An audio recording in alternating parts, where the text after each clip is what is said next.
और नहीं बात मेरे साथियों, आप लोग का हमारे ये मैथमेटिक्स यानी कि हिंदी में गणित की दुनिया में सुस्वागतम कर रहा हूँ। आप लोग का बड़े दिनों बाद एक बार फिर से मुलाकात हुआ है इस नए अंदाज में, जो कि काफ़ी पीड़ा, दर्द, कष्ट, इस जितने भी दिनों में जो आपके पास ये वीडियो नहीं पहुंचा है, इसमें बहुत कुछ हुआ है। तो उस चीज़ को नज़रअंदाज करते हुए आप आगे की जो प्रक्रिया होती है उस प्रोसेस को प्रारंभ करते हैं। और हम लोग एक चीज़ को पढ़ रहे थे, वो चीज़ था चैप्टर नंबर 2, जो कि क्लास 10 बोर्ड कौन सा, BSB बोर्ड वाले के लिए है। ऐसे मेरा बताना और जो पढ़ाने वाली जो है वो दोनों के लिए है, CBSE के लिए और BSB बोर्ड के लिए, दोनों के लिए है, लेकिन ज़्यादा इम्पोर्टेंस BSB बोर्ड के लिए है। ठीक है, तो हमारे इसके पहले वाले पाठ में जो बातचीत चल रहा था, वो बातचीत चल रहा था इसके बीच में, जो कि हमारे पीछे और आपके आगे दिख रहा है। क्या है ये? बहुपद और शून्यकों के बीच में पढ़ा कर रहे थे। ठीक है, ये वो बहु वाले की बात कर रहे थे जिसमें कुछ पढ़ा थे। क्या पढ़े थे? ये पॉलिनोमियल्स के बारे में, जो कि बहू और एक सास का एक रिश्ता बताए थे। ये उसी के बीच में एक संबंध है। वो संबंध एक चीज के बारे में बता चुके हैं। वो चीज है आपका कौन सी वाली? ये वाली देखिएगा, रैखिक वाला पैर पढ़ना था, जो कि ये आप लोग को यहाँ पे दिख रहा है। इस चीज के बारे में बात कर लिए थे। ठीक है, रैखिक, जिसको इंग्लिश में लीनियर पॉलिनोमियल कहते हैं। इस बात को समझिए। तो अब हम लोग का इसके आगे की बात शुरू करेंगे। तो आप लोग तैयार हो जाए इस गणित की दुनिया में डूबने के लिए, इसमें गहराई को नापने के लिए और इस सागर में लहरने के लिए। हमारे यहाँ पे जहाँ पे पढ़ाई चल रहा है, यहाँ पे आस ही पास में सड़क है, जिसमें आप लोगों को थोड़ा डिस्टरबेंस मिल सकता है, लेकिन इस पे नज़रअंदाज करते हुए चलना है। बिल्कुल जैसे कि एक कहावत होता है, हाथी चले बाजार कुत्ता भौंके हजार, उस टाइप का। ठीक है, तो प्रारंभ करते हैं। आज की हमारी जो टॉपिक है वो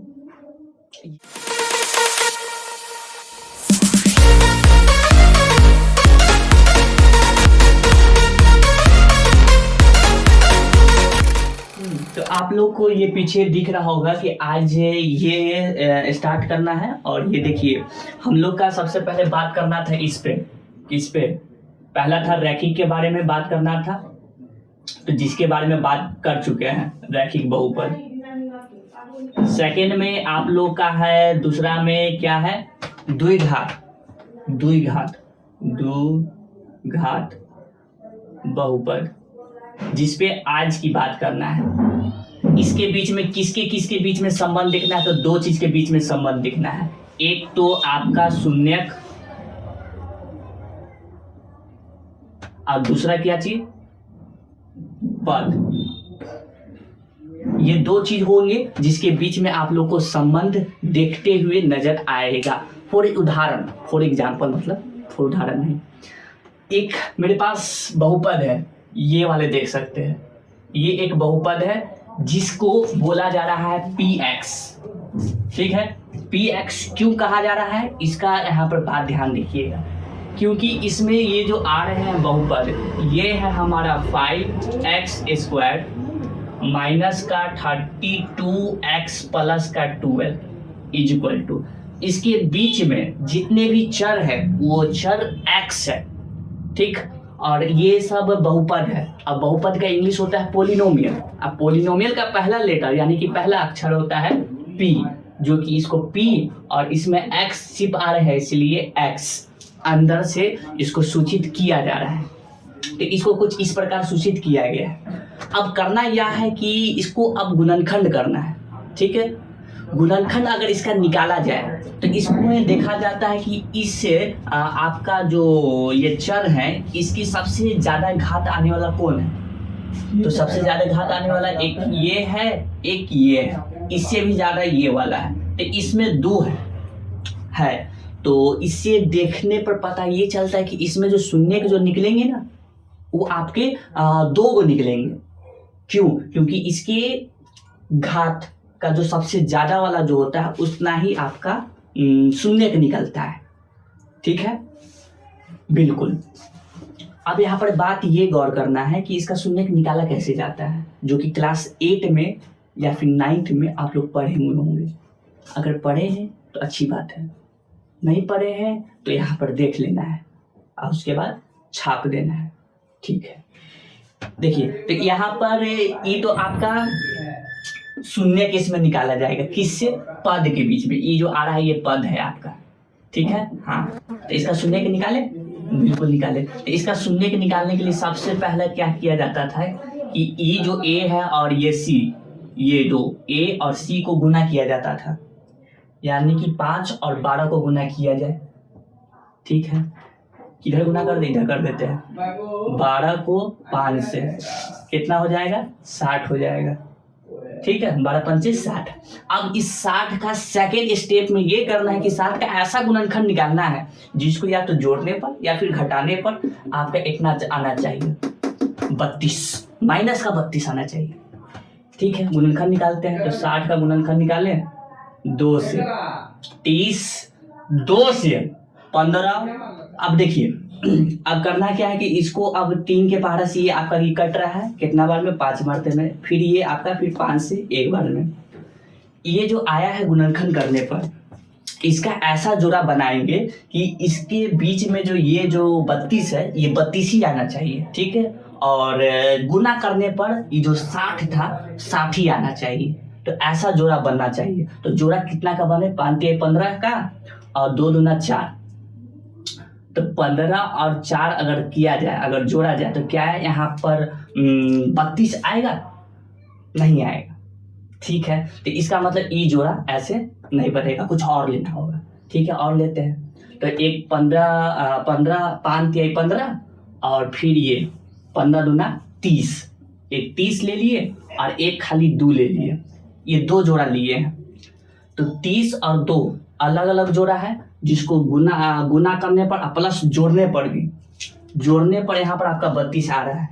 ठीक, और इन दोनों को गुना करने पर क्या 60 आ रहा है।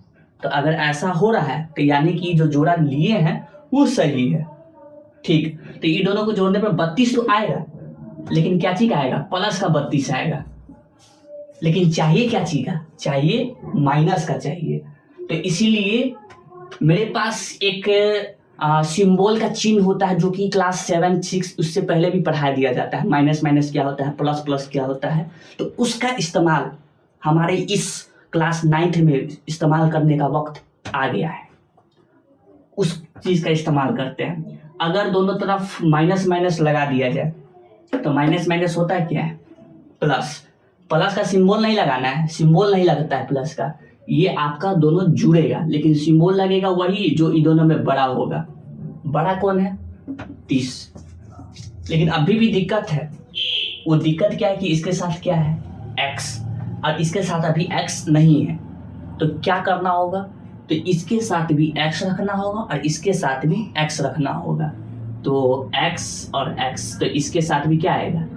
x आएगा। तो बस इसको और इसको वैसे ही रहेगा और बीच वाले को तोड़कर इस दोनों में लिख देना है। करीब 5x², बीच वाला को तोड़े माइनस का 30x, फिर माइनस का 2x और प्लस का 12। ये दोनों वैसे के वैसे। अब इस दोनों के बीच और इस दोनों के बीच हम लोग को निकालना है सार्ग गुणनखंड, यानी कि इस दोनों में कॉमन क्या निकल रहा है? सार्ग। ठीक है, इस दोनों में कॉमन निकल रहा है एक 5। इन दोनों में देखिए x यहाँ पर भी है, यहाँ पर भी है, तो एक x बाहर निकल गया। अंदर क्या बचा? Only 4x। कैसे? 2x था, एक x बाहर, 5 भी बाहर, अंदर क्या बचा? x। इधर क्या है? माइनस। देखिए 30 था, 30 के पार में 5 कितना बार में आता है? 6 बार में। तो यहाँ पर 6 निकाल दिए, मतलब 6 रख दिए। x अंदर था लेकिन इसको तो बाहर निकाल दिए, तो अंदर कुछ नहीं बचा सिवाय 6 के अलावा। फिर यहाँ पर देखिए, यहाँ पर क्या है? यहाँ पर फिर आपका माइनस बच रहा है। ठीक है, इस दोनों में कॉमन क्या निकल रहा है? तो इस दोनों में कॉमन 2 निकल रहा है। 2 अंदर रख दी, मतलब बाहर निकाल दिए, ठीक, ब्रैकेट दे दिए। अब क्या कि 2 बाहर आ गया तो अंदर क्या बचा? x, ठीक। अब आप लोग क्या करेंगे कि यहाँ पर लगा देंगे प्लस, जो कि गलती हो जाएगा।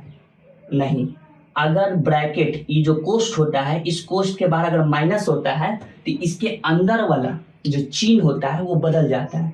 प्लस का रहेगा तो माइनस में, अगर माइनस का रहता है तो प्लस में। यहाँ पर क्या होना चाहिए? माइनस होना चाहिए। क्यों? क्योंकि ये माइनस और ये माइनस, ये दोनों मिलकर बना देगा क्या? प्लस, इसीलिए, ठीक। फिर यहाँ पर कितना बचेगा? 2 के पहाड़े में 12 कितना बार में आएगा? 6 बार में। तो यहाँ पर लिख दिए 6। अब ये दोनों अगर सेम आ रहा है तो यानी कि आप लोग को समझ जाना कि जो बन रहा है ये सही बन रहा है अथवा गलत। ऐसे करने के बाद अब क्यों करना है, क्या करना है, अब देखेंगे। शून्य निकाल रहे हैं, ये दोनों सेम है, निकाल दिए x - 6। इस दोनों को बाहर वाला को एक जगह रख दिए, 5x - 2 रख दिए। और जैसा कि हम लोग के हेडिंग में क्या पढ़ना है, किसके बीच में पढ़ना है? एक गुणांकों और दूसरा क्या है? दूसरा आपका कहेंगे जी शून्य। इस दोनों के बीच में संबंध जानना है। शून्य निकालने के लिए क्या करते हैं? x - 6 को इक्वल रख देते हैं किसके? 0 के, ठीक। इधर 5x - 2 = क्या रख देंगे? 0, यानी कि शून्य। निकालना क्या है? मेन मुद्दा है हम लोग का ये शून्य निकालना। तो शून्य निकलेगा कैसे? जब इसको शून्य के बराबर रखेंगे तब, अथवा नहीं निकलेगा शून्य। चलिए अब ये करते हैं। माइनस का उधर जाएगा प्लस का, x = 6, ठीक है। इसको करेंगे तो 5x इधर जाएगा प्लस का 2 और x गुना में है, ये उधर ले जाए तो भाग में 2/5। इसका 2 गुणांक आया, 2 शून्य का आया है। एक तो ये, दूसरा आया आपका ये 2 आपका शून्य का आया है, जो कि आप लोग को यहाँ पर देखने के लिए मिला। x एक 2/5 और एक आया है x = 6। लेकिन अब यहाँ पर बात ये है कि आपने जो इतना बड़ा मेथड किया है, इतना बड़ा जो लंबा चौड़ा जो भाषण देकर ये जो बनाए हैं, इतना लंबा करने की जरूरत क्या है? तो यहाँ पर अब मैथमेटिशियन जो गणितज्ञ होते हैं वो आते हैं, अब बोलते हैं कि इतनी बड़ी बात जो आप लोग ऐसे करके कर रहे हैं, आप ऐसे कर सकते हैं। एक आपको फॉर्मूला देंगे, ऐसे करेंगे, निकल जाएगा। वो सूत्र क्या है जो कि वो बताने के लिए बता दिए, आप लोग को किताब में पढ़ना है और वो देके अपने स्वर्ग सिधार दिए हैं। भगवान उनको श्रद्धांजलि दे, आप लोग भी श्रद्धांजलि दे। वो सूत्र आप लोग को जानना है। और ये वाले जो मेथड जो कर रहे थे शून्य के निकालने के लिए, ये अब उसकी जरूरत नहीं पड़ेगा इसको इतना लंबा चौड़ा करने का, ठीक है। तो इस बात को जानने के लिए थोड़ा इंतजार करना होगा। क्यों? क्योंकि अब इसे मिटाना है, इसलिए इंतजार करना होगा। इतना बात अगर समझ गए तो अच्छी बात है, नहीं समझे तो बहुत बुरी बात है।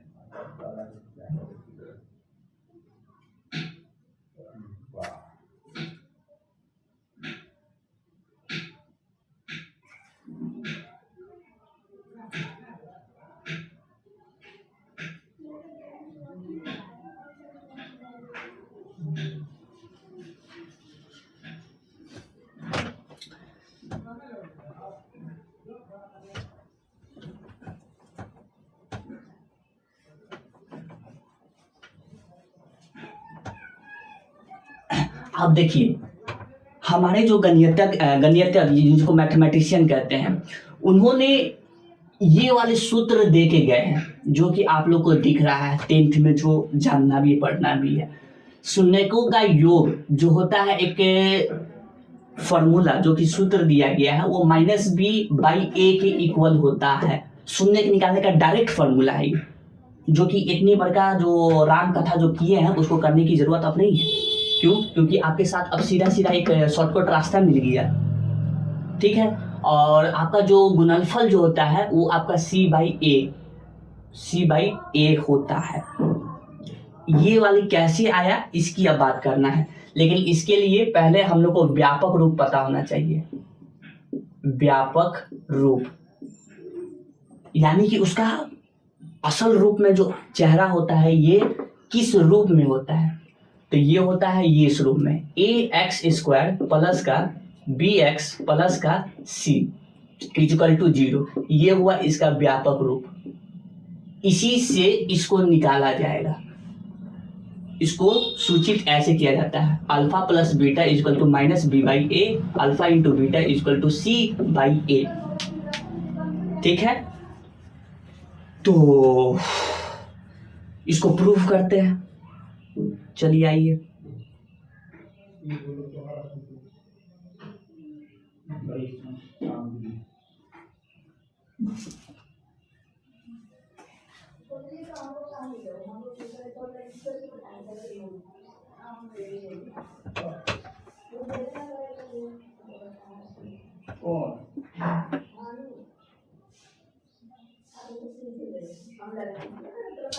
देखिएगा मेरे पास व्यापक रूप ये है, ठीक है।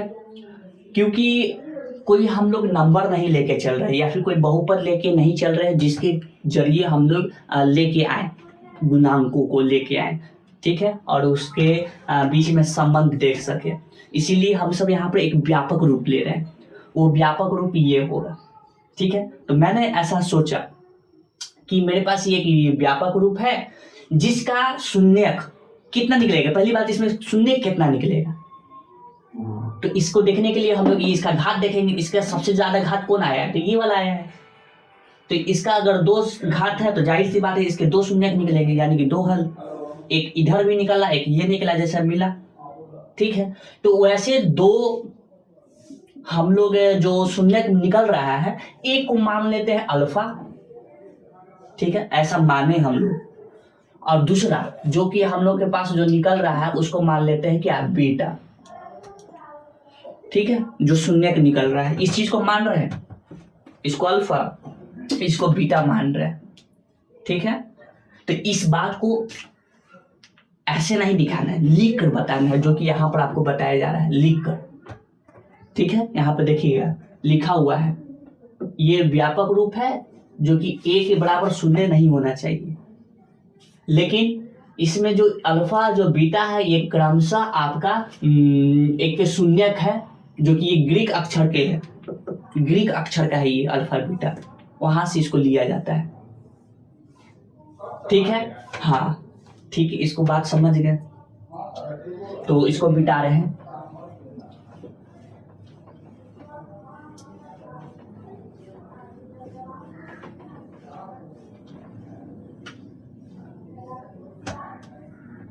देखिए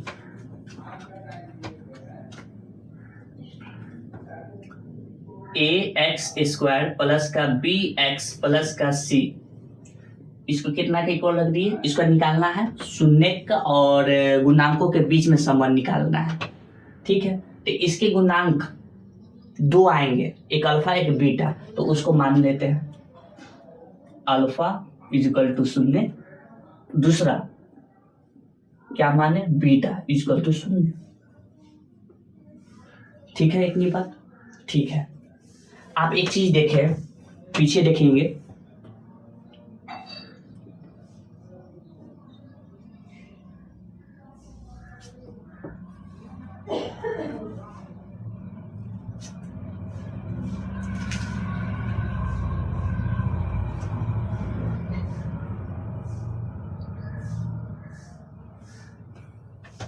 इसके 2 शून्यक आ रहे थे, एक ये और एक ये, x इक्वल टू 2/5 आ रहा था और एक आ रहा था x इक्वल टू 6, ठीक। इसको बताइए अगर इस चीज को उठाकर अगर इधर ले लिया जाए, इसको उठाए इधर ले आए, तो इधर आपका क्या बचेगा, तो इसको x है इधर, इधर प्लस में इधर आएगा तो माइनस का 2/5 और इधर क्या बचेगा, 0 बचेगा, ठीक है। बिल्कुल इसी प्रकार इधर उठा के इधर लाए तो x माइनस का 6, इधर क्या बचा, 0 बचा, वही काम यहाँ पे किया जाएगा। ठीक है, तो इसमें x minus alpha is equal to शून्य, इसका ये पहला वाला शून्य हो गया, और इसका x minus beta is equal to शून्य। ये दो चीज आपका निकला शून्य। अब इस चीज को रखना होगा इस व्यापक रूप में। ये जो आप यहाँ पे देख रहे हैं, यहाँ आपको अब रखना है। ठीक है, ठीक, आइए स्टार्ट।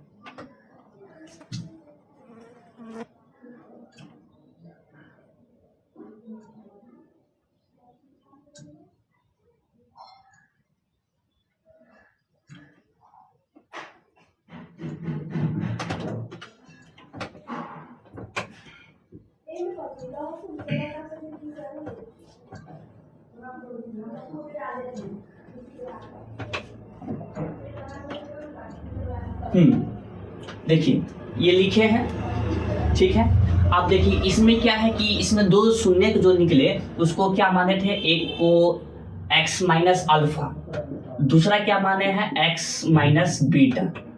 ठीक है, और यहाँ पर आपका क्या है, ये a है।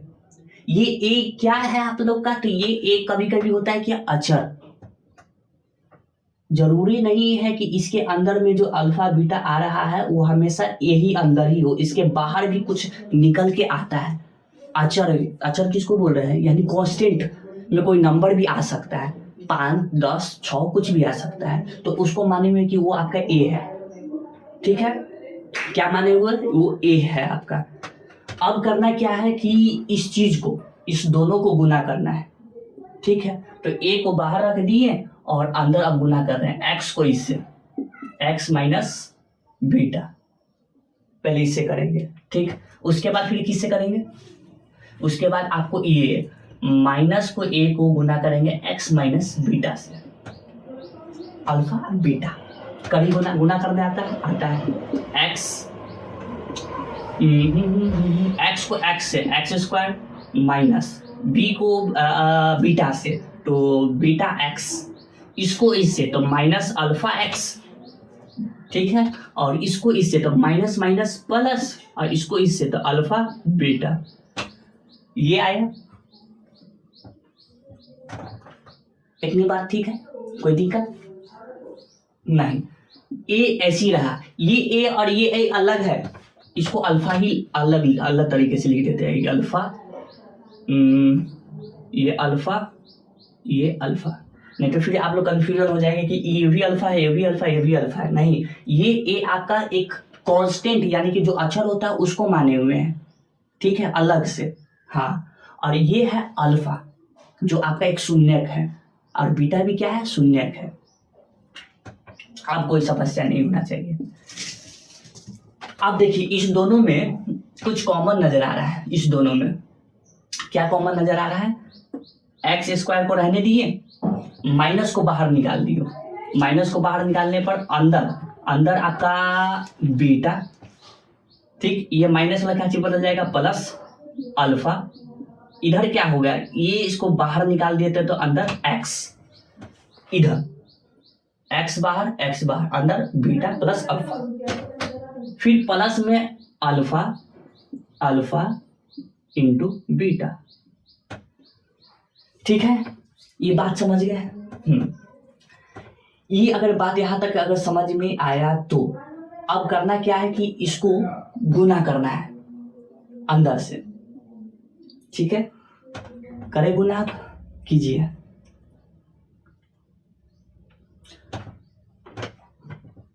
इसको a से गुना किए तो a एक्स स्क्वायर।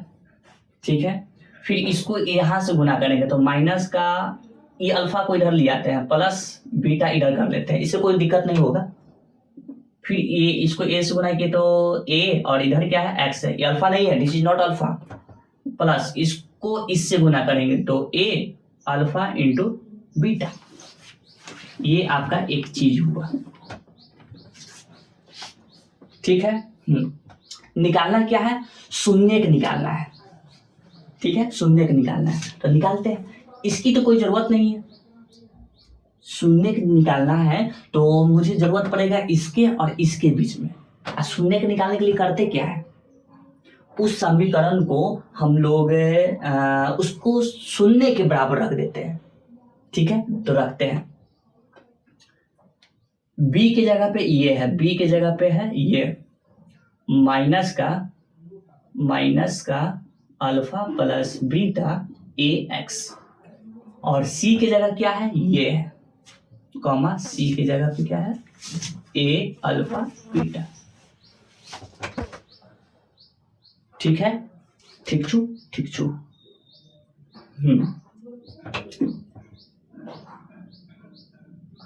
चलते हैं।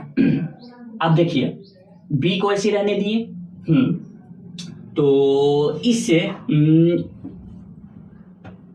माइनस को उठाकर ये जो है ये इधर आएगा। ठीक है, तो b यहाँ पर माइनस का आएगी और ई जो a है वो यहाँ पर, इसको उठाकर देखिए यहाँ पर ये गुना में है, नीचे आएगा आपका भाग में।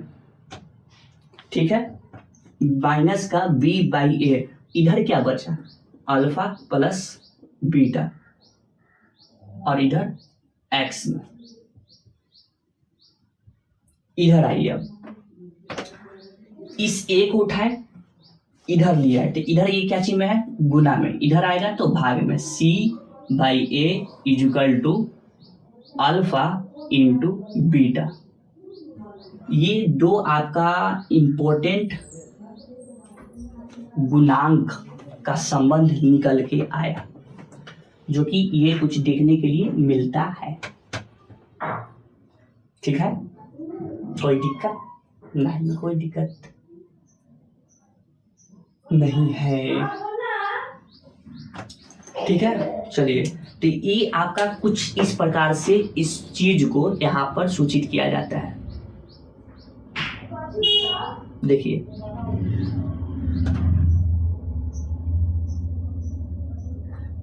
यहाँ पर आप देख सकते हैं ये हिंदी में लिखा हुआ है, शून्यंकों का योग जो होता है माइनस बी बाई ए होता है। ठीक है, और गुणांकों शून्यंकों का गुणनफल जो होता है वो c बाई ए होता है, जो कि यहाँ पे प्रूफ करने पर आया। ये दोनों तरफ इसको सूचित यहाँ पर इसको इस तरीके से किया जा रहा है। ठीक है, तो आज की जो हम लोग का जो वीडियो है यही तक समाप्त करता है। फिर अगले वीडियो में आप लोग से मिलेंगे, तब तक के लिए मुझे जाने का इजाजत दीजिए। क्यों, थक गए, बहुत थक गए। जय हिंद, जय भारत।